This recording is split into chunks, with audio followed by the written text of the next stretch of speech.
सभी को राम राम नमस्कार। आपके साथ लाइव जुड़े हैं और मुद्दा गंभीर है। आप सबको पता है कि एक एफआईआर आज दोपहर बाद मेरे खिलाफ भिवानी जिले के बहल पुलिस स्टेशन में दर्ज की गई है। और ये जो एफआईआर है इसमें नाबालिग लड़की से छेड़छाड़, एससी एसटी एक्ट, पोस्को की धारा और जान से मारने की धमकी, यानी कि बहल पुलिस स्टेशन में, भिवानी डिस्ट्रिक्ट के बहल पुलिस स्टेशन में जो दोपहर बाद मेरे ऊपर गंभीर धाराओं में जो एफआईआर हुई है, जिसमें मुख्य तौर पे 3-4 चीजें, इसमें पोस्को एक्ट लगाया गया है, इसमें दलित लड़की से छेड़छाड़ की धारा लगाई गई है, इसमें जान से मारने की धमकी की धारा लगाई गई है और दलित नाबालिग लड़की के पिता की शिकायत के ऊपर यह मामला दर्ज हुआ है। एससी एसटी एक्ट की धारा 3/2 VA, जुवेनाइल एक्ट 12(8), BNS की धारा 137, 140/3, 3/5, 351/2, 62, 75/2, 96 के तहत यह मामला दर्ज हुआ है। रवि आजाद एवं 2-3 अन्य पर मामला यह दर्ज हुआ है। साथियों, हम कल भी लाइव आए थे और अभी देर रात जो लाइव आए हैं, लाइव आने का मुद्दा यही है कि इस पूरी एफआईआर के ऊपर और जो 8 दिसंबर के बाद आज 12 दिसंबर तक जिस तरह के घटनाक्रम चले हैं, मुझे यह बात कहते हुए बहुत अफसोस है कि भाई पूर्व मंत्री जेपी दलाल अगर चुनाव आ रहा है तो उसके कर्म के कारण आ रहा है और चुनाव लुहारू की जनता ने हराया है। अगर हम 350 करोड़ बीमा क्लेम के घोटाले के खिलाफ आवाज उठा रहे हैं तो उसमें सीधे तौर पर जेपी दलाल की इन्वॉल्वमेंट है। और ये जिस तरह की मुद्दों की मेरी लड़ाई थी, जनता की जो लड़ाई थी, इस लड़ाई में अब एक दलित बेटी को भी घसीटा गया है, एक दलित बेटी के पिता को भी घसीटा गया है, जो ये चीज दर्शा रही है कि जेपी दलाल पूरी तरह से बौखला चुका है। जेपी दलाल पूरी तरह से घटिया हरकतों पे उतर चुका है और उसका सतर इतना गिर चुका है कि उसको सामाजिक व्यक्ति या राजनीतिक व्यक्ति तो किसी भी कीमत पर नहीं कहा जा सकता। मैं अपनी बात को आगे बढ़ाऊं उससे पहले मैं आपको बताऊं, कल भी हमने इस बात को लाइव में बताया था कि 8 दिसंबर की रात को मैं अपने घर था और मेरे साथी गाड़ी लेकर के गए थे कि भाई ठंड भी ज्यादा हो रही है, रात को लेट भी हो रहे हैं, एक शादी में भी जाना है और उसके बाद फिर हम घर चले जाएंगे और सुबह हम जल्दी आ जाएंगे। गाड़ी देना कोई बुरी बात नहीं है, गाड़ी ले जाना भी कोई बुरी बात नहीं है और सड़क पर चलते हुए हादसा भी हो सकता है, यह भी कोई बड़ी बात नहीं है। और आपने कल भी इस बात को सुना था कि जिस पिकअप गाड़ी से मेरी गाड़ी का एक्सीडेंट हुआ 10 तारीख को, यह 8 तारीख की रात की घटना है। उसके बाद ये इसको यहीं से करो, मैं नहीं कर सकता उसको। तो मैं आपको यह कह रहा था कि भाई 8 तारीख की रात को यह घटना घटी और 9 तारीख को यह मामला जेपी दलाल पूर्व मंत्री और उसके जो लोग हैं उनके हाथ लगा और 10 तारीख को शाम को 6 बजे जिस भाई की पिकअप गाड़ी थी अनिल ठाकन जो गांव हरियावास का है, जो एसएचओ और पुलिसकर्मी है, वो उसी गांव के पूर्व सरपंच के ऑफिस पे होते हैं। पूर्व सरपंच भी अपने ऑफिस पे होता है और वो इस भाई अनिल को बुलाता है कि भाई रवि आजाद ने तेरे खिलाफ मामला दर्ज करवा दिया है और तू मेरे ऑफिस पे आ जा और तू ये कह देना कि रवि आजाद भी गाड़ी में था, लड़की भी गाड़ी में थी और शराब भी गाड़ी में थी और तेरे को हम 15 लाख रुपए भी दिला देंगे। ये बात आपने पिकअप ड्राइवर अनिल के मुंह से कल भी लाइव में सुना था। और वो फिर वहां पर आता है और वो कहता है भाई मैं रवि आजाद को जानता हूं, रवि आजाद नहीं था और मैं ये गलत काम नहीं करूंगा। तो फिर उस गांव का पूर्व सरपंच जो जेपी दलाल का राइट हैंड है, ये सारी बात हरियावास गांव को पता है, ये सारी बात सतगामा को पता है।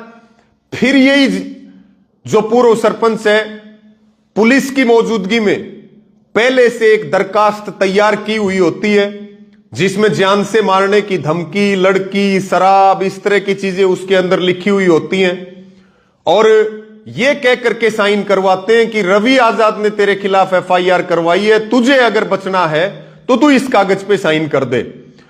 8:17 पे यानी कि 10 तारीख को 8:17 के ऊपर ये एफआईआर दर्ज होती है और उसके बाद जब उसके फोन में मैसेज आता है तो फिर वो गांव में लोगों से संपर्क करता है। फिर वो बताते हैं कि ये तो तेरी तरफ से एफआईआर होगी। फिर वो कहता है मैंने तो कोई एफआईआर नहीं करवाई थी, एफआईआर करवानी होती तो रवि आजाद करवाता, उसकी गाड़ी का नुकसान हुआ है इतना बड़ा। लेकिन फिर वो मेरे पास बैठ करके लाइव भी करता है, वो एक वीडियो भी जारी करता है, वो 2.5 घंटे तक पुलिस स्टेशन में भी बैठा रहता है कि भाई मैं एफिडेविट देने के लिए तैयार हूं और ये ना मैं थाने में गया, ना मैंने दरखास्त दी, ना मैं एफआईआर चाहता। लेकिन अब हरियाणा के भिवानी में बहल एक ऐसी पुलिस हो गई है जो मुद्दई नहीं चाहता फिर भी कार्रवाई करना चाहती है। अब किसी को थाने में आने की जरूरत नहीं है, पुलिस बहुत अच्छी हो चुकी है, अब वो घर से जाकर के दरखास्त लेकर के आती है। तो साथियों ये सारा मामला आपने कल देखा और पूर्व मंत्री जेपी दलाल की, उसके समर्थकों की जिस तरह से मेरे खिलाफ यह साजिश थी, जब यह साजिश फेल हुई तो उसके बाद जेपी दलाल और जेपी दलाल के गुर्गे, उसके समर्थक, उसके चेले चपाटे जो भी हैं, उन्होंने फिर प्लान बी के ऊपर काम किया। रात को मेरे पास यह भी खबरें आई कि किसी नाबालिग लड़की को ढूंढा जा रहा है जो SC ST हो और रवि आजाद को इस मामले में किसी भी कीमत पर नहीं छोड़ना, क्योंकि जब आपके काम पे सवाल नहीं उठाए जाते या आपके खिलाफ हजारों साजिश करने के बाद भी जब विरोधी कामयाब नहीं होते हैं तो फिर चरित्र के ऊपर हमला करने की कोशिश की जाती है। और फिर ये जो आज जो मुकदमा दर्ज हुआ, ये मेरे चरित्र के ऊपर हमला किया गया। एक तरह से मुझे खत्म और बर्बाद करने की कोशिश की गई और मैं ये बात बहुत जिम्मेदारी के साथ कह रहा हूं। आज सुबह से जैसे सूचनाएं मिल रही थी कि भाई बहल के पुलिस स्टेशन में जेपी दलाल के जो गुर्गे हैं उन्होंने डेरा डाल रखा है और दोपहर होते होते जब मैं ला के पेपर में बैठा था चिड़ावा में, उस समय मेरे पास ये खबर आई कि भाई आपके खिलाफ मुकदमा दर्ज हो गया। मैं उसी समय पेपर छोड़ करके बाहर निकला, लगभग 1 घंटा मुझे बैठे हुए हुआ था और फिर मैंने बाहर आकर के इस विषय में बात की और उसके बाद जितने भी भाइयों के, जितने भी साथियों के फोन आए, सबसे मैंने बात करके बताई। कुछ भाइयों ने मुझे कहा कि आप अंडरग्राउंड हो जाओ, कुछ ने कहा आप फोन बंद कर दो। मैंने कहा भाई जब मैंने कोई अपराध ही नहीं किया, जब मेरा कोई दोष ही नहीं है, तो फिर मैं क्यों छुपूं और क्यों अपना फोन बंद करूं। मैं हर तरह से पुलिस का जांच में सहयोग करने के लिए तैयार हूं। लेकिन मैं सभी साथियों को पुनः ये कह रहा हूं, ये कल भी मैंने कहा था कि मेरे खिलाफ सरकारी षड्यंत्र हो रहा है, मुझे फंसाने की कोशिश की जा रही है। मनीषा के आंदोलन में जब ये लोग, इनकी साजिश फेल हुई, तो अब इन्होंने दोबारा से मेरे चरित्र पर हमला करने के लिए ये सारे प्रयास किए। सारे भाई इस लाइव को शेयर जरूर करें, क्योंकि जिस हिसाब से मीडिया में मुद्दा वायरल हो रहा है, जिस हिसाब से मीडिया में खबरें चल रही हैं, जिस हिसाब से मेरी छवि को खराब करने की कोशिश की जा रही है, मुझे इस रास्ते से रोकने के लिए, क्योंकि वो जेपी दलाल बैठा और वो सरकार बैठी, कौन से सरकार ने वो हथकंडे नहीं अपनाए मेरी जुबान चुप करने के लिए, और कौन से हथकंडे जेपी दलाल ने नहीं अपनाए। 11 साल में जेपी दलाल ने कोई कोर कसर मेरे खिलाफ नहीं छोड़ी। जो वो कर सकता था वो कर रहा है, और अब एक दलित बेटी को ला करके और एक दलित बेटी का राजनीतिक प्रयोग ये आदमी करना चाहता है। इससे ज्यादा कोई गिर सकता है, मैं तो सपने में भी नहीं सोच सकता था। ये तो पता था कि जेपी दलाल बहुत गिरा हुआ इंसान है, लेकिन मुझे यह नहीं पता था कि इतना गिरा हुआ इंसान है जो एक बेटी का, एक दलित बेटी का इस तरह से दुरुपयोग करेगा। अब मैं इस मामले में बिल्कुल स्पष्ट तौर पे यह कहना चाहता हूं, स्पष्ट तौर के ऊपर मैं ये कह रहा हूं कि ये जो आज एफआईआर दर्ज हुई है, इस मामले से मेरा कोई लेना देना नहीं है। ना मेरा किसी नाबालिग बेटी से कोई मतलब है, ना मेरा उसके फादर से कोई मतलब है। और मुझे जानकारी मिली कि एफआईआर के अंदर जिस तरह की कहानी लिखी है कि 20 दिन पहले कोई लड़की बस स्टैंड पे खड़ी थी, रवि आजाद ने उसको अपनी गाड़ी में बैठाया, गाड़ी में बैठते ही उसके साथ छेड़छाड़ करी, उसको जान से मारने की धमकी दी। बाद में 8 तारीख को रवि आजाद ने अपने लोगों को भेजा और भेज करके ये कहा कि फलानी लड़की का अपहरण करके लाओ। ये बात पूरा देश और पूरा हरियाणा जानता है कि हमारा चरित्र क्या है और बहन बेटियों के प्रति हमारी सोच और भावना क्या है। इसलिए मैं बहुत जिम्मेवारी के साथ ये बात कह रहा हूं कि ना तो मैं इस बेटी को जानता, ना मैं इस बेटी के बाप को जानता, और अगर जानता हो तो वो बेटी और वो बाप अपनी आत्मा पे हाथ रख के, मुझे किसी सबूत की जरूरत नहीं है, एक बार मेरी आंखों में आंख डाल करके ये कह दें कि क्या वो मुझे कभी जिंदगी में मिले भी है, क्या वो मुझे जानते भी है। मुझे तो यही नहीं पता नाम क्या है, कहां के हैं, कैसी शक्ल है, कहां उनका घर है। और मेरी गाड़ी में 6 महीने में मेरे घर की महिलाओं के अलावा कोई नहीं बैठा। और मैं तो वैसे ही बहुत ध्यान रखता हूं विशेष तौर पे, क्योंकि जिस तरह से सरकार मेरे पीछे पड़ी रहती है तो मैं बहुत चौकन्ना होकर के रहता हूं। लेकिन अब फिर मैं ये पूरी जिम्मेवारी के साथ कह रहा हूं कि मेरा इस मामले से कोई संबंध नहीं है। मैं नहीं जानता कौन लड़की है, कौन उसका फादर है, कहां उनका घर है, मुझे नहीं पता। ये केवल और केवल मेरे से राजनीतिक दुर्भावना का बदला लेने के लिए, और बिल्कुल मैं इस बात को स्पष्ट कर रहा हूं कि सीधे तौर पे पूर्व मंत्री जेपी दलाल जिम्मेवार है, उसके लोग जिम्मेवार हैं। और मैं सरकार को भी ये कहूंगा कि अगर सरकार इस पूरी घटना में अगर शामिल नहीं है तो हरियाणा की सरकार को यह बात बिल्कुल स्पष्ट रूप से क्लियर करनी चाहिए कि उनका एक पूर्व मंत्री और सरकार का मौके पे प्रतिनिधि किस तरह से दुर्भावना से मेरे खिलाफ काम कर रहा है। यह बात सरकार को भी स्पष्ट करनी चाहिए। दूसरी बात मैं ये भी कहता हूं कि भाई नार्को टेस्ट करवाओ, उस दलित लड़की का भी नार्को टेस्ट करवाओ, उसके फादर का भी नार्को टेस्ट करवाओ, और मेरा भी नार्को टेस्ट करवाओ। और अगर कोई भी मेरा दोष मिलता है तो मैं इस बात को पूरी जिम्मेदारी के साथ कह रहा हूं कि मुझे जो है किसी कानून, पुलिस की या न्यायालय से सजा सुनाने की जरूरत नहीं है। यह समाज से मुझे फांसी पे लटका दे, अगर 1000 किलोमीटर तक भी अगर मेरा कोई दोष और मेरी कोई इन्वॉल्वमेंट इसके अंदर साबित कर दे, किस तरह से जो है, जहां मैं सपने में भी नहीं सोच सकता कि ऐसी कोई साजिश हो सकती है, और फिर इस प्रकार से एक दलित बेटी को बीच में ला करके। और अभी मुझे जानकारी मिली कि जेपी दलाल ने और उसके पूरे सिस्टम ने या उसके लोगों ने इस तरह की तैयारी भी की है कि इस पूरे मामले को जातीय रंग देने की कोशिश की जाए, इसको एक जाति की लड़ाई बनाया जाए, और इस तरह के प्रयास किए। मैं सभी, चाहे वो दलित नेता हो, चाहे वो किसान नेता हो, मैं तो सबसे यह भी अपील करता हूं कि ये कोई जातीय मुद्दा नहीं है। मेरे खिलाफ बड़ी साजिश हुई है, मेरे खिलाफ बड़ा षड्यंत्र हुआ। और कल मैंने इस बात को भी कहा था कि अगर मुझे कुछ भी होता है और मेरा किसी भी तरह से नुकसान पहुंचाने की कोशिश की जाती है तो मेरे ऊपर चाहे हमला हो चाहे मेरी हत्या हो, उसके लिए सीधे तौर पे जेपी दलाल जिम्मेवार होगा।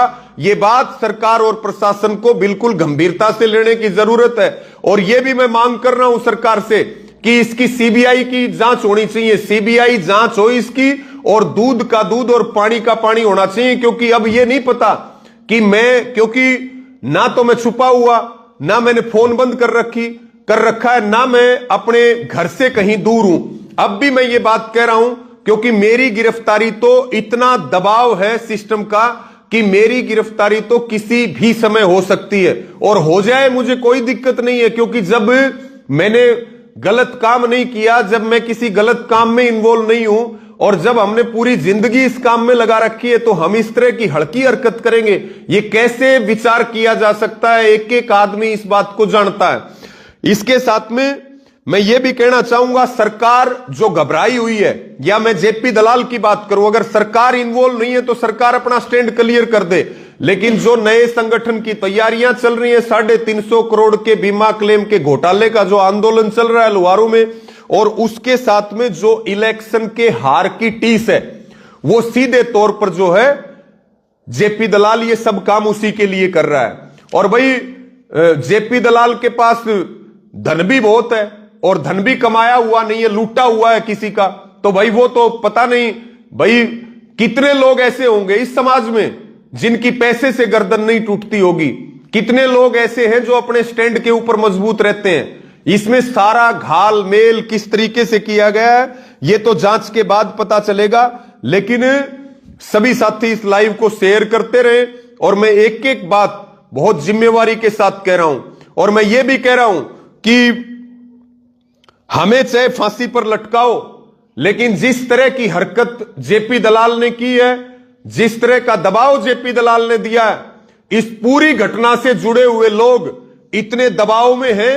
जिस भाई ने कल मेरे पक्ष में बयान दिए थे, उसने भी कहा कि इतना दबाव दिया जा रहा है, जो उस गाड़ी में साथी मौजूद थे उनके परिवारों पर दबाव दिया जा रहा है। इस बात को सरकार और प्रशासन भी नोट करे कि इस पूरी घटना से जुड़े हुए किसी भी व्यक्ति ने दबाव में आकर के कोई गलत कदम उठाया, कोई अप्रिय घटना हुई, कोई आत्महत्या हुई, तो सीधे तौर पर उसके लिए सरकार और प्रशासन जिम्मेदार होगा। और कल भी हमने ये मांग की थी कि जो पुलिसकर्मी दोषी हैं, जो खुद दरखास्त बना करके लेके आए, झूठ बोल करके साइन करवा के लेके आए, इतने घंटे बीतने के बाद भी उन पुलिसकर्मियों के ऊपर किसी तरह की कोई कार्रवाई नहीं हुई। और यह बात मैं बिल्कुल डंके की चोट पे कह रहा हूं, जिस बेटी का नाम लिया जा रहा है, जिसके फादर का नाम लिया जा रहा है, मैं उनसे जिंदगी में कभी नहीं मिला, मैं जानता ही नहीं, और वो मेरी आंखों में आंख डाल करके कह दें। इसलिए लास्ट में मैं सबको यह भी अपील करता हूं कि यह एक गंभीर मामला, अगर इसी तरीके से फंसाया गया तो कौन समाज में आवाज उठाएगा और कौन लड़ाई लड़ेगा। मैं सभी किसान नेताओं से, सभी किसान संगठनों से और जो समाज है उससे यह अपील करता हूं कि इस मुद्दे के ऊपर महापंचायत बुलानी चाहिए और दूध का दूध और पानी का पानी करना चाहिए। और अगर रवि आजाद का किसी प्रकार का कोई दोष मिलता है तो मैं ये बात, मैं कहीं नहीं जाऊंगा, मुझे जहां बुलाया जाएगा, मैं ना तो छुपा हुआ हूं, ना मैंने फोन बंद कर रखा है, पुलिस मुझे आधी रात बुला सकती है, मैं जांच में सहयोग करने के लिए तैयार हूं। निष्पक्ष जांच होनी चाहिए, पॉलिटिकल प्रेशर में जांच नहीं होनी चाहिए। जब मुझे जेपी दलाल रोक नहीं पाया 11 साल में, तो अब इतनी घटिया हरकतों के ऊपर आया कि बेटी जैसे आरोप लगा दिए। गिरने की कोई हद होती है, कोई स्तर होता है, युद्ध भी होता है, दो देशों में, दो पक्षों में लड़ाई भी होती है, लेकिन उसकी भी मर्यादाएं होती हैं। लेकिन जेपी दलाल ने सारी मर्यादाओं को तार तार कर दिया। और ये बात जेपी दलाल को हम कह दे, ये जिस तरह की घटिया हरकत करी है, ये तेरे ताबूत में कील ठोकने का काम करेगी। अब तक तो लुहारू ने तुझे हराया था, लेकिन जिस तरह की तू घटिया हरकत कर रहा है, तेरी लुहारू वाले लुहारू में एंट्री भी बैन करेंगे। और ये जो जिस तरह से ये गुर्गे घूम रहे हैं और गुर्गे काम कर रहे हैं, ये जेपी दलाल को विचार करने की जरूरत है। और मैं ज्यादा ना कहते हुए पुनः इन्हीं सब बातों के साथ अपनी बात को पूरा करूंगा कि ये केवल और केवल राजनीतिक षड्यंत्र है। मेरा इस मामले से 1000 किलोमीटर तक भी लेन देन नहीं है किसी प्रकार का, ना मेरा डायरेक्ट है ना मेरा कोई इनडायरेक्ट है। और इस बात को निष्पक्ष जांच हो, और मैं तो चाहूंगा जांच सीबीआई से हो, नार्को टेस्ट लड़की का भी हो, लड़की के बाप का भी हो, रवि आजाद का भी हो, और इस मुद्दे पे महापंचायत भी हो।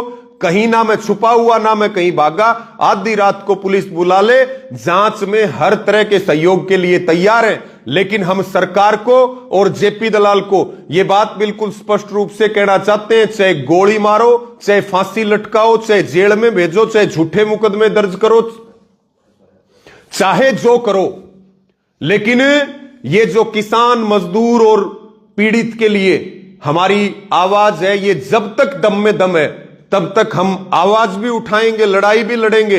और मुझे जो खत्म करने की साजिश चल रही है, इसमें केवल और केवल जनता, किसान, मजदूर, नौजवान, मेरी माताएं बहनें, वही मेरी ताकत है। मेरे पास ना पावर है, ना मेरे पास पैसा है, ना मेरे पास पद है।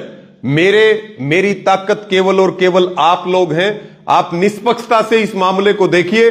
मैं पूरी जिम्मेदारी के साथ इस बात को कह रहा हूं कि मेरा कोई रोल नहीं है, और मुझे बेवजह मुझे बदनाम करने के लिए, बेवजह मुझे तंग करने के लिए आए तीसरे और चौथे दिन मेरे साथ कहीं ना कहीं इस तरह की घटनाएं घट रही है। और अब की बार जो घटना घटी है वो तो सारे रिकॉर्ड तोड़ दिए उसने। और मेरा भी कुछ होता है या इस घटना से जुड़े हुए लोगों कोई सुसाइड करता है तो सीधे तौर पे शासन प्रशासन जिम्मेवार होगा। और मेरे साथ कोई अप्रिय घटना अगर घटती है तो आज इस बात को मैं कह के जा रहा हूं, मेरी साथ कोई अप्रिय घटना हो, चाहे हत्या हो, कुछ भी हो, हमला हो, सीधे तौर पे जेपी दलाल इसके लिए जिम्मेवार होगा, और जेपी दलाल के खिलाफ ही कार्रवाई होनी चाहिए। आपने मुझे सुना, आपके जो जो सवाल हो आप कमेंट में लिखिए, और इस वीडियो को, इस लाइव को आप ज्यादा से ज्यादा शेयर करें। और आगे जिस प्रकार की भी जांच और जो भी बात होगी वो आप तक मिलती रहेगी। लेकिन मेरी ताकत आप हो, मेरा सहारा आप हो, और मैं आपके सामने हूं, और मैं जनता के दरबार में हूं। आपको फैसला करना है कि क्या हम कोई गलत काम कर रहे हैं, किसान मजदूर की लड़ाई लड़के, क्या हम किसी पीड़ित के साथ होकर के गलत काम कर रहे हैं, जो मुझे इस तरह से सताया जा रहा है, इस तरह से परेशान किया जा रहा है, इस तरह से मेरे ऊपर हमले किए जा रहे हैं, इस तरह से मेरे चरित्र पे दाग लगाने की कोशिश की जा रही है। इन सब बातों के ऊपर आप जरूर विचार करें। आपने मुझे सुना, उसके लिए आपका धन्यवाद। इस लाइव को सभी शेयर करें। सभी को जय जवान जय किसान।